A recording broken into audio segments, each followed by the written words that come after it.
Wysteria, energy, twister.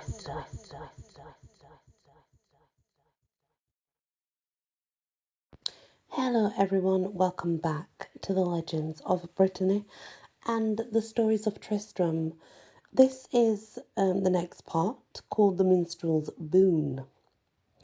An Irish earl, a former admirer of Ysonde, arrived one day at the court of Cornwall disguised as a minstrel and bearing a harp of curious workmanship, the appearance of which excited the curiosity of King Mark, who requested him to perform upon it. The visitor demanded that the king should first promise to grant him a boon, and the king, having pledged his royal word, the minstrel sang to the harp a lay in which he claimed Ysonde the promised gift. Mark, having pledged his honour, had no alternative but to become forsworn, deliver his wife to the harper, and he reluctantly complied with the minstrel's demand.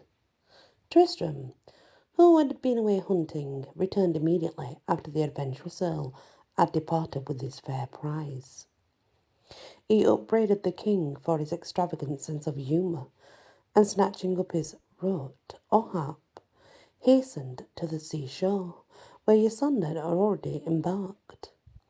There he sat down and played, and the sound so deeply affected Ysonde that she became seriously ill, so that the earl was induced to return with her to land. Ysonde pretended that Tristram's music was necessary to her recovery, and the earl, to whom Tristram was unknown, offered to take him in his train to Ireland. The earl had dismounted from his horse he was riding and was preparing to return on board, when Tristram sprang into the saddle and, seizing Ysonde's horse by the bridle, plunged into the forest. Here the lovers remained for a whole week, after which Tristram restored Ysonde to her husband. Not unnaturally, suspicion was aroused regarding the relations between Tristram and Ysonde.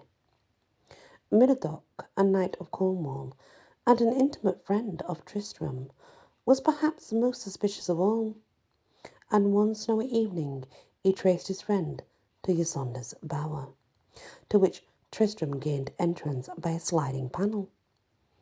In this a piece of Tristram's green kirtle was left, and Murdoch bore the fragment to the king, to whom he unfolded his suspicions.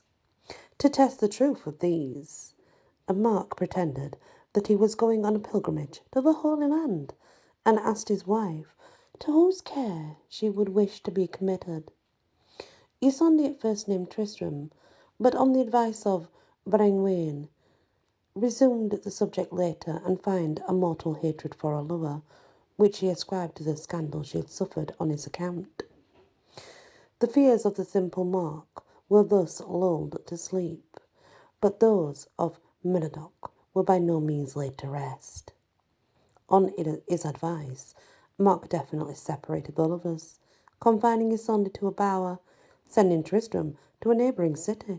But Tristram succeeded in communicating with Ysonde by means of leafy twigs thrown into the river, which ran through her garden, and they continued to meet. Their interviews were, however, discovered by the aid of a dwarf, who concealed himself in a tree. One night Mark took the dwarf's place, but the lovers were made aware of his presence by his shadow, and pretended to be quarrelling, Tristram saying that Ysonde had supplanted him in the knight's affections. Mark's suspicions were thus soothed for the time being. On another occasion, Tristram was not so fortunate, and being discovered, was forced to flee the country. And then we move on to the ordeal by fire. Mark now resolved to test his wife's innocence by the dread ordeal by fire, and he journeyed with his court to Westminster, where the trial was to take place. Tristram, disguised as a peasant, joined the retinue, and when the party arrived in the Thames, he carried Ysonde from the ship to the shore. When the moment for the ordeal came, the queen protested her innocence, saying that no man had ever laid hands upon her, save the king and the peasant who had carried her from the ship. Mark, satisfied by her evident sincerity, refused to proceed further with the trial.